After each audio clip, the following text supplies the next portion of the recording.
जहाँ पे हम लोग 10 से 12 मेंबर एक बहुत ही छोटे से घर में रहते थे। कि वो टाइम पे मेरा जॉब क्या था पता है आपको? मैं नीचे मतलब साड़ी की दुकान ऐसे खुलती थी सुबह 8:30 बजे, मैं झाड़ू मारता था और वहाँ पे जो कांच होते हैं ना उस पर स्प्रे मार के पेपर से साफ करता था। अब लकीली मैं स्टॉक मार्केट के फील्ड में आया और वो टाइम पे मेरा काम था सेल्समैन। तो मैं वहाँ पे ऐसा शौक हो गया कि आज तक मैं इतने सारे चीज़ों के पीछे भाग रहा था कि क्या कोई सीक्रेट फार्मूला है, क्या कोई ऐसी स्ट्रैटेजी है जो मुझे पैसा कमा के दे सकती है। और वो स्ट्रैटेजी हमेशा मेरे आँख के सामने थी। जो शॉप में मैं पहले काम करता था, आप अभी भी जाके देखना, अंधेरी स्टेशन में, अंधेरी ईस्ट में लाखेरी साड़ी शॉप है। आज वो शॉप के सामने वाली बिल्डिंग में मेरा घर है 11th फ्लोर पे।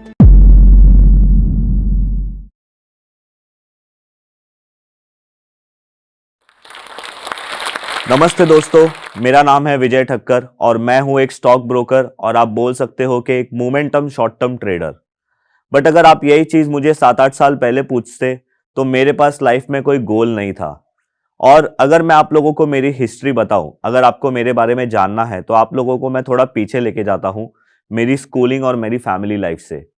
तो हम लोग रहते हैं मुंबई में, मतलब मैं मुंबई में रहता हूं, अंधेरी करके एक एरिया है वहां पे, और मैं रहता था चौल में।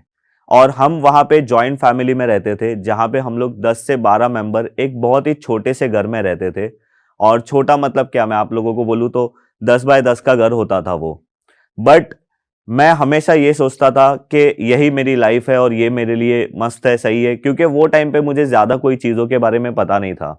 मेरे मदर और मेरी फादर ने मुझे बहुत अच्छी तरीके से रखा और जो मेरी स्कूलिंग हुई है वो गुजराती मीडियम से हुई है। उसके बाद मैंने स्कूलिंग कंप्लीट कर लिया और अगर आपको मैं बोलूँ तो मेरे घर में मैं ही एक ऐसा पर्सन था जिसने स्कूलिंग कंप्लीट की है। और मैं अगर आप लोगों को बोलूँ तो मैं स्टडी में भी कुछ खास नहीं था, मैं बहुत ही, आप बोल सकते हो कि एवरेज और बिलो एवरेज स्टूडेंट था। अब ऐसा कॉन्फिडेंस लेके मैं आया कॉलेज के लिए। अब मैंने आप लोगों को बताया कि मैं इतना भी कोई होशियार लड़का नहीं था, मैं बहुत ही एवरेज बच्चा था, तो मुझे कोई अच्छी कॉलेज तो मिलेगी नहीं। तो कॉलेज के टाइम पे कॉलेज ढूंढने के लिए भी मेरे लिए बहुत ही स्ट्रगल था। फिर हम लोग ने एक नॉर्मल कॉलेज जो यहाँ पे वर्सोवा में है, वहाँ पे मेरा एडमिशन हो गया। अब मुझे टाइम आया ये सिलेक्ट करने का कि मुझे लाइफ में क्या करना है, पर मुझे पता नहीं था, क्योंकि अगेन मेरे फैमिली में से किसी ने भी कभी कोई ऐसा किया नहीं था और ना कभी किसी को ऐसा आइडिया था कि भाई तू एमबीए कर ले, इंजीनियरिंग कर ले। तो मैंने भी अपने फ्रेंड्स लोगों के साथ मिलके कॉमर्स में मेरा ग्रेजुएशन कंप्लीट किया। अब आया है मेरा स्ट्रगल मेरे जॉब को ढूंढने के लिए।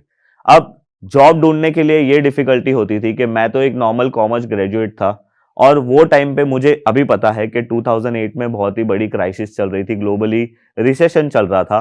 तो मेरे लिए जॉब ढूंढना एक बहुत ही बड़ा मुश्किल काम था, मुझे जॉब नहीं मिल रहा था। तो मैं मतलब जनरली मेरा डेली रूटीन क्या होता था, सुबह उठो, पेपर पेपर देखो और पेपर में जो भी जॉब्स के लिए आर्टिकल आए हैं उसके लिए सर्च करो और वहां जाके जॉब के लिए ट्राई करो। पर मुझे जॉब ही नहीं मिल पा रहा था। और वो टाइम पे हमारे इंडिया में कॉल सेंटर और ऐसी सारी चीज़ें बहुत आई थी। तो मैं हमेशा मतलब किसी कॉल सेंटर में जाता था, वहाँ पे भी इंटरव्यू देता था, बहुत सारी ऑफिस में गया, वहाँ पे भी इंटरव्यू दिया। एक टाइम तो ऐसा आया था कि मैं अपने जेब में अपना रिज्यूम लेके घूमता था और मुझे जॉब, मतलब अगर मुझे दिखा कि कोई ऑफिस है तो मैं वहाँ पे जाके सीधा पूछ लेता था कि भाई कोई जॉब ओपनिंग है, कोई वैकेंसी है तो आप मुझे बताइए। बट अनफॉर्चुनेटली मुझे जॉब नहीं मिलती थी। अब मेरे लिए ये बहुत ही डिफिकल्ट टाइम था क्योंकि मेरी कॉलेज खत्म होकर ऑलमोस्ट 7-8 महीने हो गए थे और मुझे कोई भी जॉब नहीं मिल पा रही थी। तो मैंने फिर डिसाइड किया कि अभी मुझे जो भी जॉब मिलेगी मैं करूंगा और एटलीस्ट अपने घर वालों को मैं रिटर्न में कुछ ना कुछ दूंगा। तब मेरे कुछ जान पहचान वाले लोग थे ना, उन्होंने मुझे बताया कि अरे तू ऐसे क्यों नहीं करता है कि हमारे यहाँ पे अंधेरी स्टेशन पे बहुत सारी दुकानें हैं। तो मुझे बोला कि क्यों तू जाके ट्राई नहीं करता है, अगर तुझे सिर्फ थोड़े टाइम के लिए जॉब करना है तो वहां पे भी कर ले। तो मैंने एक साड़ी की शॉप थी अंधेरी स्टेशन पे, आज भी है, लाखेरी। वहां पे मैंने ऑलमोस्ट 3 से 4 महीना काम किया था। और आप बिलीव नहीं करोगे कि वो टाइम पे मेरा जॉब क्या था पता है आपको? मैं नीचे, मतलब साड़ी की दुकान ऐसे खुलती थी सुबह 8:30 बजे, मैं झाड़ू मारता था और वहां पे जो कांच होते हैं ना उस पे स्प्रे मार के पेपर से साफ करता था। वो टाइम पे मैं मतलब अंदर से मैं रोता था कि क्या ये मेरी लाइफ है, क्या मैंने ये सारी चीज इसलिए की है। क्योंकि भले मेरी फैमिली लोअर मिडिल क्लास थी पर उन्होंने कभी मुझे ऐसी प्रॉब्लम कभी होने नहीं दी थी। और वो टाइम पे मैंने डिसाइड किया था कि मैं अपने लाइफ में कुछ बड़ा करूंगा। तो वो मेरी लाइफ का एक ऐसा पीरियड था जहाँ पे मैंने बहुत सारी चीजों को रियलाइज करना शुरू किया था। अब एक दिन क्या हुआ कि हमारे यहाँ पे एक फैमिली प्रोग्राम था, तो वहां पे मैं गया था। वहां पे मेरे जो अंकल थे ना, उन्होंने मुझे ऐसे ही पूछा, एक कजिन अंकल थे, उन्होंने पूछा कि बेटा तू क्या कर रहा है आजकल। तो मैंने बोला कि अंकल अभी तो कुछ नहीं कर रहा हूँ, और मैं जो साड़ी की जॉब कर रहा था वो मैं किसी को बताता भी नहीं था, क्योंकि मुझे खुद शर्म आती थी। तो मैंने उनको बोला कि अभी कुछ नहीं कर रहा हूँ, अगर आपको कोई जान पहचान में कोई हो तो मुझे बताइए, मैं जाके जॉब कर लूंगा। और उन्होंने मुझे एक जगह पे भेजा, उन्होंने मुझे मोतीलाल ओसवाल करके एक ब्रोकर है, वहां पे उन्होंने मुझे बोला कि वहां पे जा, वहां पे कुछ ओपनिंग्स है अभी वहां पे। तो मैं वहां पे गया और वहां पे मैंने इंटरव्यू दिया। और मुझे आज भी याद है, मैंने पिंक कलर का शर्ट पहना था और ग्रे कलर की पैंट पहनी थी, क्योंकि मेरे पास फॉर्मल कपड़े थे ही नहीं। तो मैंने एक शॉप से जाके मैंने मम्मी पापा से पैसे लेके वो कपड़े खरीदे थे, और मैंने वो शर्ट और पैंट पहन के इंटरव्यू दिया था। और वहां पे मेरा इंटरव्यू में सिलेक्शन हो गया था। अभी मुझे ऐसा लग रहा था कि मेरा इंटरव्यू में सिलेक्शन हो गया है, मैं कितना लकी हूँ, मेरे लिए कितनी अच्छी बात है। बट 3-4 महीने बाद मुझे ये पता चला कि वो जॉब जो था, मतलब मुझे सेल्समैन का जॉब मिला था, बट मुझे थोड़े महीनों के बाद ये पता चला कि वहां पे सेल्समैन तो लोग किसी को भी रख लेते हैं। अगर आपने 3-4 महीना परफॉर्मेंस नहीं दिया तो आपको जॉब से निकाल देते हैं। बट मैंने फिर सोचा कि नहीं, अभी अगर मुझे ये जॉब मिली है, और आप सोचो, जो पर्सन मतलब एक दुकान में झाड़ू मार रहा है, कांच साफ कर रहा है, अगर उसको कॉर्पोरेट लाइफ में एक जॉब मिली है तो वो उसको जरूरी नहीं छोड़ेगा। अब वो टाइम पे मेरी सैलरी थी 6-7 हज़ार रुपया, और वो सैलरी से मैंने अपने आप बोल सकते हो कि लाइफ शुरू की। अब लकीली मैं स्टॉक मार्केट के फील्ड में आया, और वो टाइम पे मेरा काम था सेल्समैन। अब वो टाइम पे क्या होता था ना, सीआरएम करके एक सॉफ्टवेयर है, हम लोगों को 200 से 300 नंबर रोज मिलता था, और मुझे रोज कॉल करना होता था। और मुझे एक पर्सनल टेबल भी नहीं मिला था, हम लोग 3 लोग थे, एक कंप्यूटर शेयर करते थे एज अ सेल्समैन। और हमारा काम ये होता था कि सुबह ऑफिस आओ, कॉलिंग करो, मीटिंग फिक्स करो, और क्लाइंट्स के पास जाके डीमैट और ट्रेडिंग अकाउंट खोलो। अभी आज के जमाने में तो आप 2 मिनट में डीमैट और ट्रेडिंग अकाउंट घर बैठे खोल लेते हो, बट 2008 और 2009 की मैं बात कर रहा हूँ। वो टाइम पे ऑलमोस्ट मतलब 50 से 60 पेजेस वाले फॉर्म आते थे, उसमें आपके 50-60 सिग्नेचर होते थे, और वो सिग्नेचर ओपन होने के मतलब वो सिग्नेचर करने के बाद, डॉक्यूमेंट्स देने के बाद आपके अकाउंट ओपन होते थे। अब वो टाइम पे जॉब में मुझे इतना प्रेशर था कि भाई हमें हर महीने 40 से 50 अकाउंट खोलना है, और हमारी रोज मीटिंग होती थी। मेरे जो बॉस थे अभिजीत सालवी, मैं आज उनकी बहुत रिस्पेक्ट करता हूँ, पर वो टाइम पे मुझे बहुत गुस्सा आता था, क्योंकि ऑब्वियसली उनको भी प्रेशर होता होगा और वो प्रेशर हम पे देते थे। और एक दिन ऐसा हुआ कि मेरे मेरे मेरे मतलब मंथ एंड का टाइम था, और हमारा टारगेट कंप्लीट होने के लिए मेरे 2-3 अकाउंट बाकी थे। और मेरे बॉस ने मुझे बोला था कि अगर ये टारगेट कंप्लीट नहीं हुआ तो ये मंथ मैं तुझे जॉब से निकाल दूंगा, क्योंकि हर महीने हम लोगों को ये धमकी मिलती थी। अभी मुझे पता चला है कि ये धमकी थी, बट वो टाइम पे मैं ये सारी चीजों को बहुत सीरियसली लेता था, क्योंकि आप सोचो, वो लड़का जिसको एक मुश्किल से जॉब मिला है, और उसको ऐसे बोलते हैं कि अगर ये टारगेट कंप्लीट नहीं हो तो जॉब से निकाल देंगे, तो उसके लिए वो कितना पेनफुल होता होगा। तो एक दिन क्या हुआ ना, मेरी ऑफिस थी चर्च गेट में, और मैं सुबह वहां पे पहुंचा था, और मेरी मीटिंग थी 10 बजे चर्नी रोड पे। और मेरे क्लाइंट ने मुझे बोला कि अगर आप 10 बजे के बाद अगर 1 मिनट भी लेट आए तो मैं यहाँ से चला जाऊंगा, क्योंकि मुझे दूसरी और जगह जाना है, वो अर्जेंट है। और मुझे सिर्फ एक अकाउंट चाहिए था अपने टारगेट को कंप्लीट करने के लिए। अब मैंने घाई घाई में चर्च गेट से गलती से स्लो की जगह पे फास्ट ट्रेन पकड़ ली थी, और मैंने रियलाइज किया कि चर्नी रोड स्टेशन आने पर कि ये ट्रेन स्लो तो हुई है पर रुक नहीं रही है। एंड बिलीव मी, मैं वो ट्रेन से मतलब थोड़ी और ज्यादा स्लो ही ना, तो मैंने थोड़ा मतलब फास्ट ट्रेन में उतरने की कोशिश की, और मैं गलती से वहां पे मतलब ऑब्वियसली मैं गिर ही जाता था। बट वो टाइम पे मेरे दिमाग में सिर्फ इतना ही चल रहा था कि मुझे वो टारगेट कंप्लीट करना है, और मैं वहां पे वो ट्रेन से उतर के फास्ट मतलब मैं गिर गया, और मुझे बहुत सारी जगह पे लगा था। बट फिर भी मैंने वो क्लाइंट के पास जाके उसका अकाउंट ओपन किया, और मैं फिर फाइनली, ये चीज मैंने मेरे बॉस को आज तक कभी नहीं बताई है, अदरवाइज वो मेरे पे वही टाइम पे शायद जॉब से निकाल देते। तो ऐसा प्रेशर मेरे जॉब में था। अभी टाइम आया मेरा 2011 का। अभी मैं जॉब करते करते थोड़ा अच्छा भी हो गया था, मुझे बहुत सारी चीज़ों के बारे में समझ भी पड़ गया था, और मुझे ये चीज़ पता चल गई थी कि जो कंपनी में मैं काम कर रहा हूँ, मोतीलाल ओसवाल, उन्होंने अपना करियर 1987 से शुरू किया था एज अ स्टॉक ब्रोकर, और धीरे धीरे उन्होंने अपने लाइफ में अच्छे एक लेवल पे आए हैं, और आज आपको पता है मोतीलाल ओसवाल क्या है। तो मैंने सोचा कि क्यों ना मैं भी एक ब्रोकर बनूं और मैं भी अपने लाइफ में कुछ करूं। तो मैंने 2010 और 10 के एंड में मैंने ये सोच लिया था कि मैं एक ब्रोकर बनूंगा मैं जॉब छोड़ने के बाद, और मैं अपने बिजनेस को खुद क्रिएट करूंगा। क्योंकि वो टाइम पे मुझे 7-8 हज़ार रुपये सैलरी मिलती थी, और जो भी मेरा अलाउंस था उसके साथ, और मेरा जो क्लाइंट्स का रेवेन्यू था ना वो बहुत ज़्यादा था, लाखों में था। तो मैंने वो टाइम ही डिसाइड कर लिया था कि मैं एक फ्रेंचाइजी खोलूंगा, पर मैंने ऐसा सोचा था कि और थोड़ा एक्सपीरियंस लेने के बाद करूंगा। एंड अनफॉर्चुनेटली 2011 में मार्केट गिर गया। अब मार्केट मतलब मुझे आज भी याद है, ऑलमोस्ट 25 से 30% मार्केट गिरा था। और ऐसे सिचुएशन में क्या होता है पता है, जैसे आज हम लोग सुनते हैं कि सब बड़ी बड़ी टेक कंपनी जॉब कट्स कर रही है, तो वो टाइम पे क्या हुआ था कि ब्रोकर्स अपने जो सबसे लोअर लेवल की एम्प्लॉय होते हैं ना, उनका जॉब कट कर देते हैं। तो वो जॉब कट में मैं भी एक लड़का था, और मेरा भी सेल्स में से मेरे को काम पे से निकाल दिया, क्योंकि मैं अपने टारगेट्स तो कंप्लीट करता था, पर शायद मेरे से बेटर भी कोई थे तो मुझे जॉब पे से निकाल दिया। एंड मेरे लिए ये वापस से एक ऐसा पॉइंट आ गया लाइफ में कि अभी मैं क्या करूं। मैंने तो सोचा था और कुछ साल जॉब करूंगा और उसके बाद मैं अपना बिजनेस करूंगा। अब वो टाइम पे मैंने ऐसा सोचा कि मैं अभी से ही फ्रेंचाइजी लूंगा और मैं अभी से ही स्टॉक ब्रोकर बन जाऊंगा और अभी से ही मैं अपना बिजनेस शुरू करूंगा। बट अगेन, जैसे आप अभी अच्छी तरीके से एकदम इजीली स्टॉक ब्रोकर बन सकते हो या फ्रेंचाइजी ले सकते हो, तो 2011 में वो ऐसा सिचुएशन नहीं था। अगर आपको स्टॉक ब्रोकर बनना है तो आपको 3-4 लाख रुपया डिपॉजिट रखना पड़ता था और किसी ब्रोकर के पास, और उसके बाद आप एक सब ब्रोकर बन सकते थे। तो अभी मेरे पास इतना पैसा तो था भी नहीं कि मैं वहां पे रखूं, क्योंकि मेरे सैलरी अकाउंट में जो भी पैसे आते थे वो मंथ खत्म होने से पहले ही खत्म हो जाते थे। तो मैंने मेरे जान पहचान में जो मेरे जीजाजी है उनसे मैंने पैसे मांगे, और उन्होंने लकीली मुझे पैसे दिए भी, पर उन्होंने मुझे बोला कि ये पैसे मैं तुझे दूंगा इंटरेस्ट पे।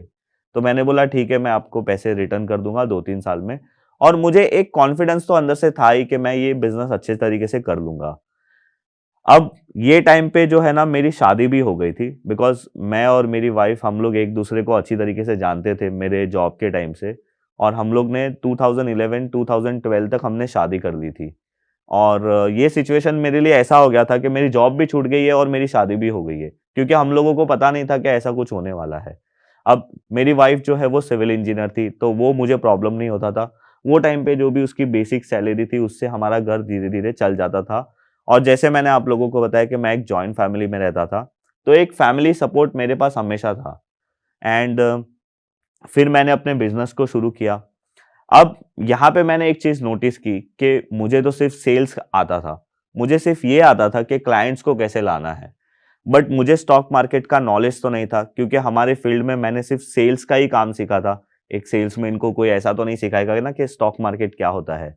बट मैंने डिसाइड किया ये सारी चीज मैं खुद सीखूंगा, क्योंकि जो भी मैं क्लाइंट्स के पास जाता था, जिनके भी पास जाता था कि सर आप प्लीज मेरे पास अकाउंट ओपन कर लीजिए, ये कर लीजिए, वो कर लीजिए, तो वो लोग मुझे सिर्फ एक ही बात बोलते थे कि विजय, आप मुझे कैसे फायदा कराओगे स्टॉक मार्केट में।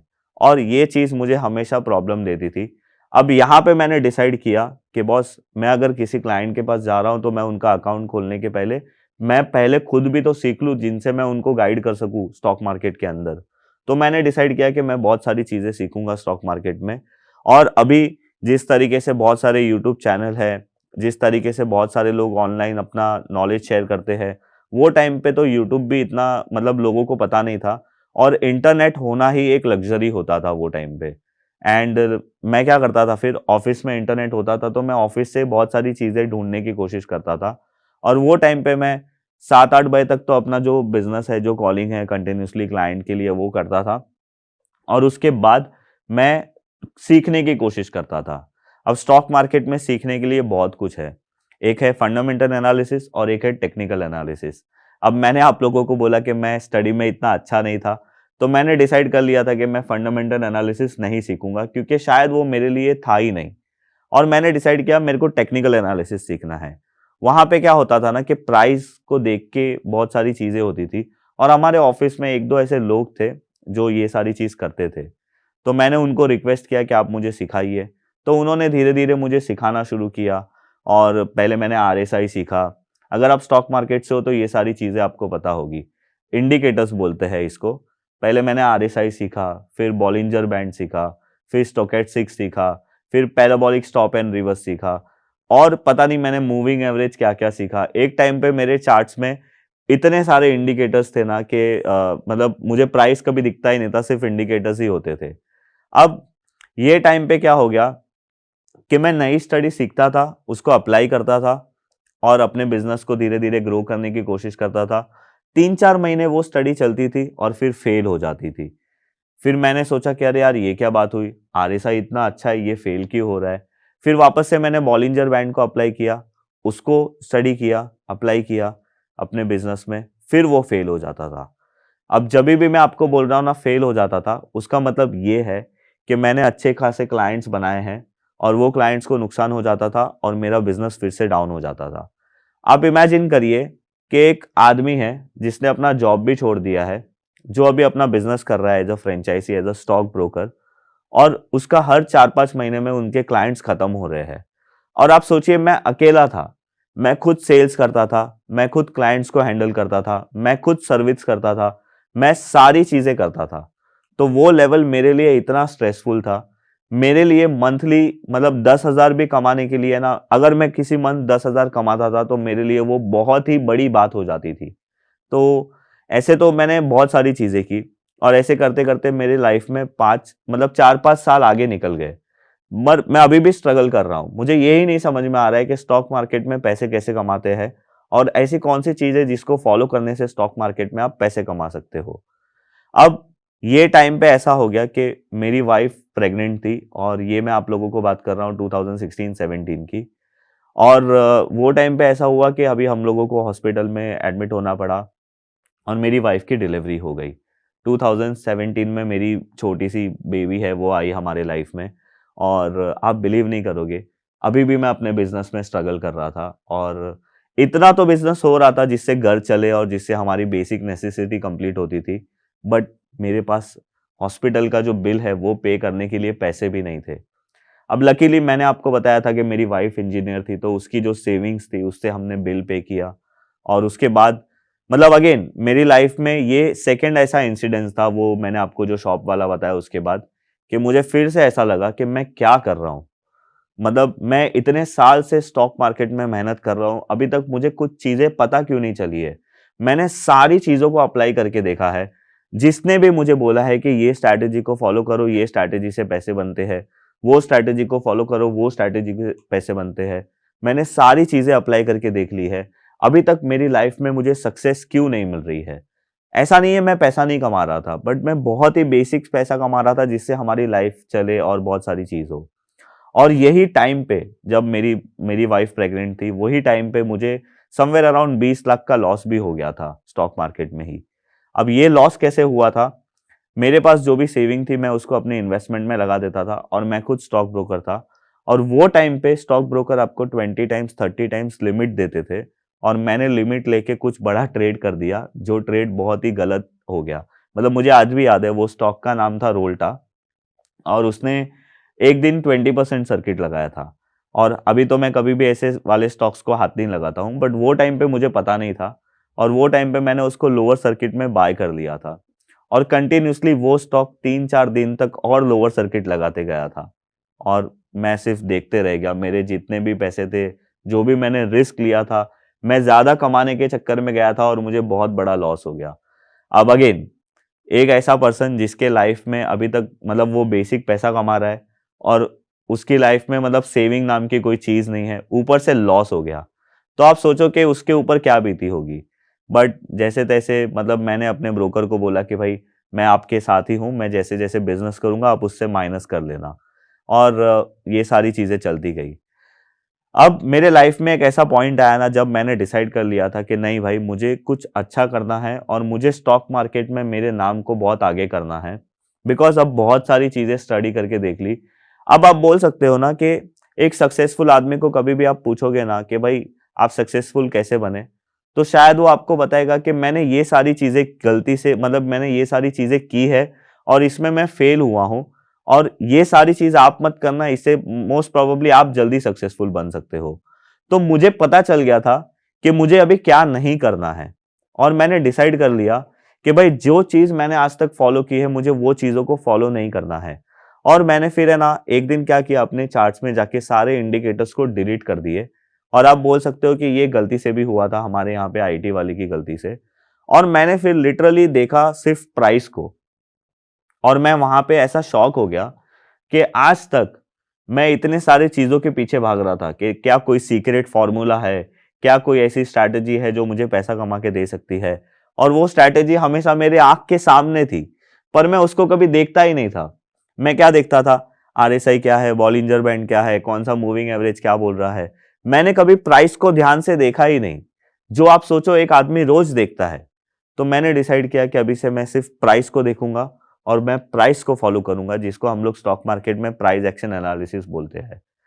अब वो टाइम से मतलब 2017 से मैंने ये चीज को फॉलो करना शुरू किया। और वो टाइम पे मैंने ब्रूसली का एक कोट पढ़ा था, जो ये बोलता है ब्रूसली कि मैं वो पर्सन से नहीं डरता जो 10,000 किक 10,000 बार ट्राई करता है, मैं वो पर्सन से डरता हूं जो एक किक को 10,000 बार प्रैक्टिस करता है। तो वो बोलते हैं मास्टर इन वन। अब मैंने डिसाइड कर लिया कि अगर मेरी लाइफ में अभी मुझे कुछ करना है तो सिर्फ यही करना है, और मैं सिर्फ वही स्ट्रैटेजी को फॉलो करता था और मैं प्राइस एक्शन एनालिसिस पे प्रैक्टिस करना शुरू कर दिया। एंड धीरे धीरे धीरे जो मेरे रिजल्ट है वो अच्छे होते गए, अच्छे होते गए। अभी मैं आप लोगों को ऐसा नहीं बोलूंगा कि मैं अभी बहुत अच्छी तरीके से काम कर रहा हूं, बट यस, अभी मुझे ये पता होता है कि मुझे कभी काम करना है, कभी काम नहीं करना है, और कभी मुझे ज्यादा पैसे लगाने चाहिए, कभी मुझे नहीं लगाने चाहिए।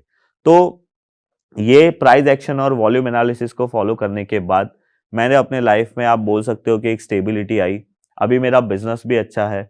मैंने आप लोगों को बताया कि एक टाइम पे मैं 5,000, 6,000, 10,000 जितना कमाता था, अभी मैं महीने के 10-15 लाख रुपया कमाता हूँ। और अभी आप बोल सकते हो कि मैं पीसफुली पैसा कमाता हूँ। और आपको एक बात बताऊं, जो शॉप में मैं पहले काम करता था, आप अभी भी जाके देखना, अंधेरी स्टेशन में, अंधेरी ईस्ट में लाखेरी साड़ी शॉप है। आज वो शॉप के सामने वाली बिल्डिंग में मेरा घर है 11th फ्लोर पे। तो मैं आप लोगों को क्या बोलूं, मतलब मैं खुद इतना खुश होता हूं कि मैंने ये चीज को अचीव किया है। बट अभी मुझे और आगे भी जाना है। This is just the start of my life. तो अभी मैं आराम से काम करता हूं। अगर मैं आप लोगों को बोलूं कि मतलब मैंने ऐसे बहुत सारे लोगों को देखा है जो डेली 4, 5, 10 ट्रेड करते हैं, बट मैं, मेरी जो भी रिटर्न है, अगर उसको मुझे जनरेट करना है तो मैं साल में सिर्फ 20 से 25 ट्रेड करता हूं।